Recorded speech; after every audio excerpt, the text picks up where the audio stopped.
car fans, welcome to the Muscle Car Modeler. My name is Raul, and this week's build here I'm featuring a 69 Hurst Olds 455.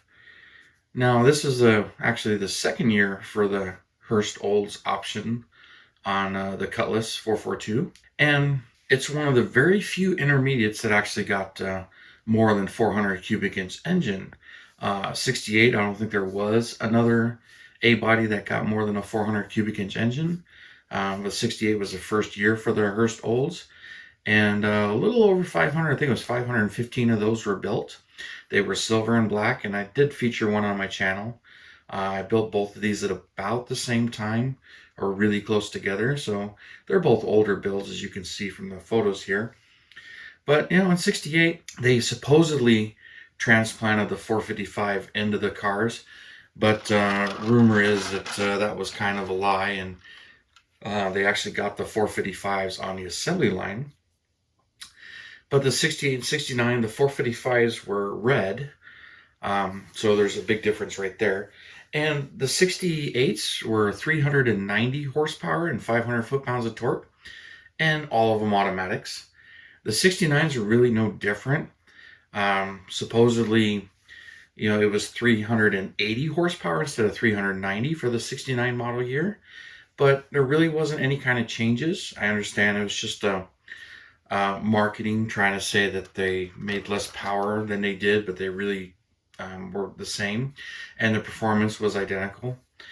But they did have some changes in the cosmetics. The ram air hood had this dual mailbox slot hood, as I've heard it referred to many times, and then the wing was added for 69, and of course changing to the iconic white and gold package here, which stayed on for a few more years with the Hurst Old option.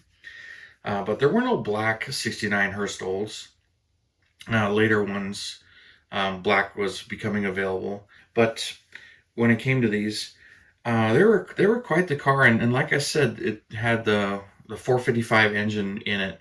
The only other GM intermediate or less that had that was also the Camaro when they started to transplant 427s in it. Although those in 67 and 68 were actually transplanted at the dealer level, but in 69 in the Copo program, you can get the 427 installed at the factory. So supposedly that didn't really happen with Oldsmobile, but the rumor is that these were actually got the 455 put in it from the factory. But literature and everything says that they were done off-site. But that's just part of the controversy of these cars. But to me, a very striking car. Really like this color combo and everything. It's just really eye-catching, really.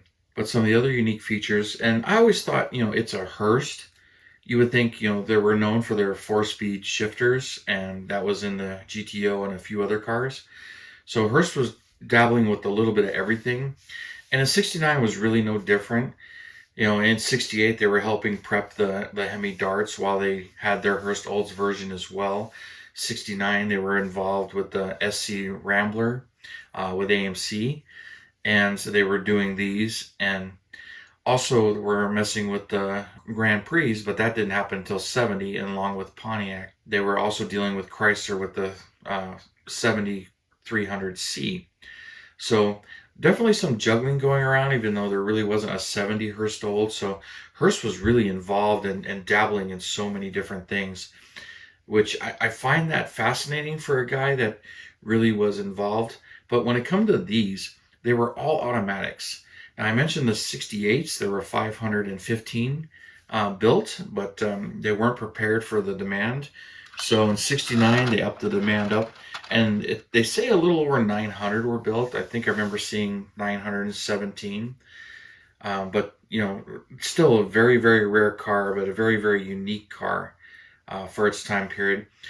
But there were a few other things done, but like I mentioned, all of them are automatics. And one of the things Hurst was really trying to market with these was, and the kit does have it, is the Hurst dual gate shifter and a console air floor shift for the automatic. So the main thing with that is, and you had it in a normal position and you can drive it like normal, or you can move it over to the right and pull it back and you can manually shift it.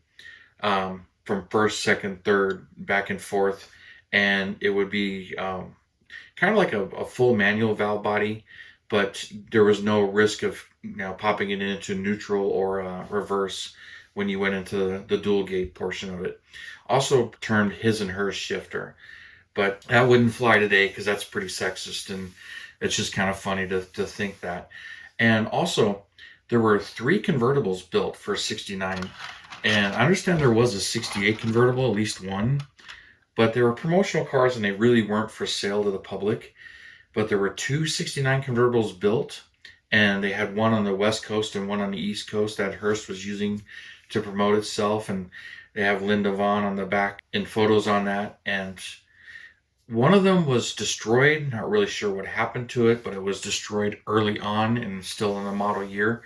So Hurst had ordered a third convertible, and then they built it to replace that car. And both of those cars still exist.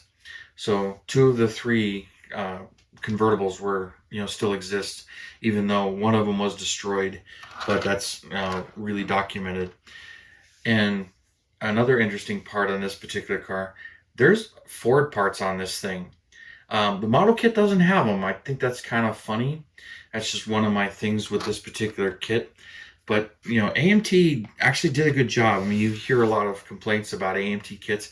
This is one of the really nice ones. And if you haven't built one of these, there's a couple of different versions of it. But this one actually has the automatic tranny in it. They also did the W30, which has the manual tranny. And then this has the really small exhaust mufflers. And then the other one has the big mufflers. And one thing that was done to these was this rear sway bar was added. So the control arms were modified, and then they added the sway bar. So while this became more of a common option, but that was pretty much on 70 and later. But in 69, it was pretty rare. But it's just, to me, it's a really cool car, and it's just a really good kit. And I really didn't do anything to it, but I did mention, my main beef, the Ford part on that was the air grabber air cleaner. Now the kit has this, and I don't know of anybody who actually makes the proper air cleaner, because this is the stock air cleaner for the regular 442 and just the regular cutlasses in general. But they adapted a Ford air grabber setup that was available, and used that. And then the actual car had a hole cut in the hood and sealed to it. So it's kind of funny that they kept this part and added it to the hood here so that you can do that. And the underhood insulation, the whole underside of this hood should be black. I just did it as the matte, but it's really not all that accurate as far as how that should be. But I've always liked it. One of the things I did do is I added a little bit of strip styrene to the hood scoops there to push it up a little bit like the factory hood. I did do that. But this is, for me, one of the older builds that I did. I think I finished this one in like 2004. As you can see, it's much older paint. It's yellowed a bit, and I didn't prime it. I just sprayed it right over the white plastic, so you can see the white plastic under here, but the paint itself has yellowed. The decals are a bit more gold copper than the actual gold that they were. And there's no bare metal foil on this. It's all silver paint. And did the gold brush detail on the wheels and the wing. And I even put the gold on the corner of the wings here, which would be a tiny little black line on there too.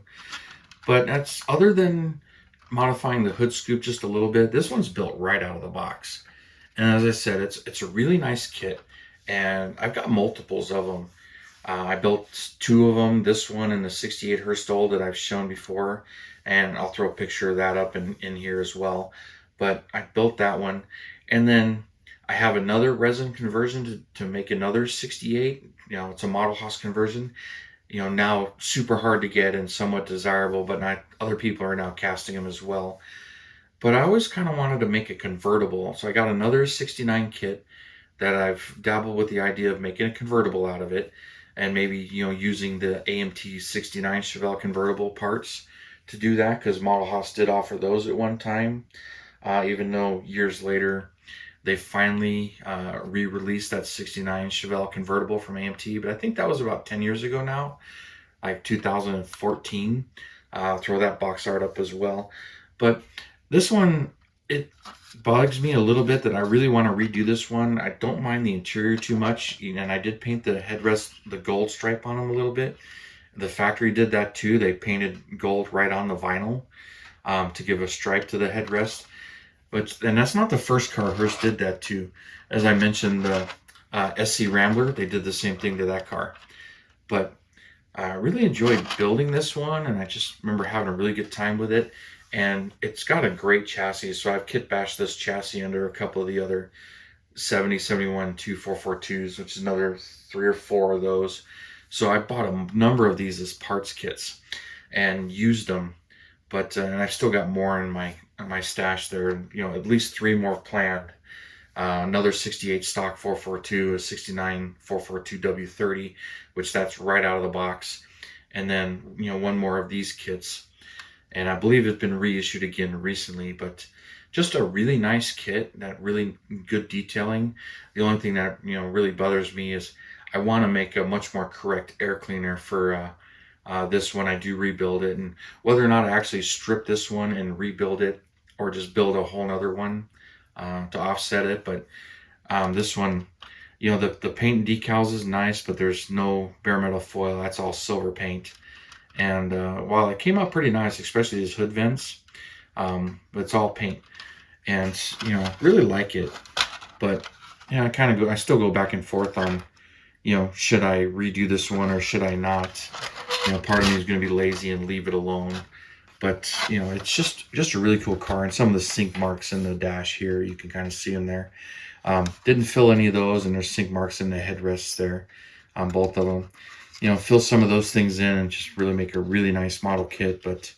And you can see the detailing on the door panels not quite as good. And I don't really look forward to the interiors most of the time, but try to do a pretty good, decent job on them. But this is just a really nice kit, and one of the ones I would recommend in the AMT box and logo. Get your hands on one of these. Just a really, really good kit. But I figure that's enough on this one. And you guys, let me know if you built this kit, if you enjoyed it. It's like I mentioned, it's a really good kit. So thank you for tuning in, subscribing, and all your comments. I really do appreciate it. And you guys, you have a wonderful weekend, and I will see you next Saturday.